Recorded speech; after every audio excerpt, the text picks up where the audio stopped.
عارف اول ما النسر الصغير بيبدا يكبر امه بتعمل معاه ايه؟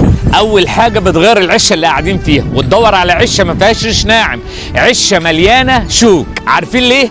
لان الراحه دلوقتي هتبقى مضره ليه، وكل ما الدنيا تبقى متشوكه حواليه كل ما هيبدا عايز يطير. ومش كده وبس، اول ما يبدا يحاول يطير كده تقوم جايه زقاه ورميه في الهواء عشان يبقى ما بينه وما بين نفسه اختيارين، يا يقع ويتخبط في الارض يا يطير ويقاوم ويتعلم.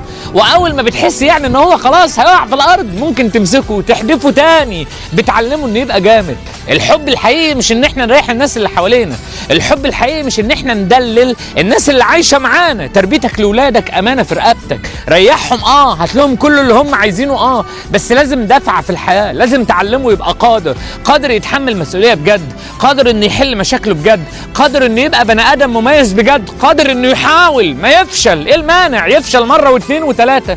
انت ما انتش قاعد له، والله العظيم ما انت قاعد له. ربنا يديك العمر والصحه انت ومراتك، بس انت ما انتش قاعد ليهم. فحاول تعلمه من دلوقتي، علمه يعتمد على نفسه، علمه يواجه مشاكله، علمه يعمل الحاجه بايده، علمه المسؤوليه وهو صغير وزقه. ما تعيشوش في راحه، كل حاجه عايزها تجيبها له، كل حاجه بيحلم بيها تبقى عنده. علمته يبقى مدلل. تربيه عيالنا بالحب بس الحب اللي بالعقل، مش الحب اللي يفسد، مش الحب اللي يقتل، مش الحب اللي يلغي شخصيه وترجعوا تطلعوا لنا في المجتمع ناس مش قادرين يتعاملوا مع الحياه لانهم ما تعلموش يواجهوا.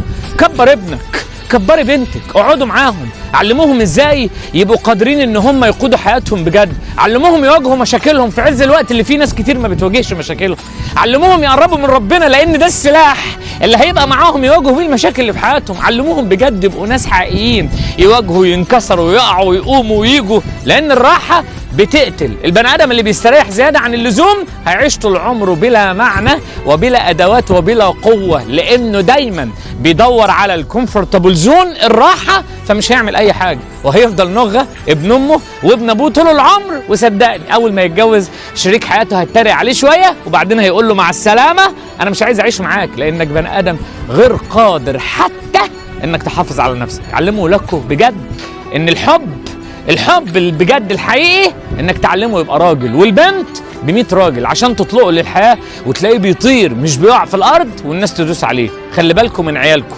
امانه في رقبتكم، وكل اللي انتوا اهلكم فشل ان هم يعملوه معاكم ارجوكم اعملوه مع عيالكم بجد.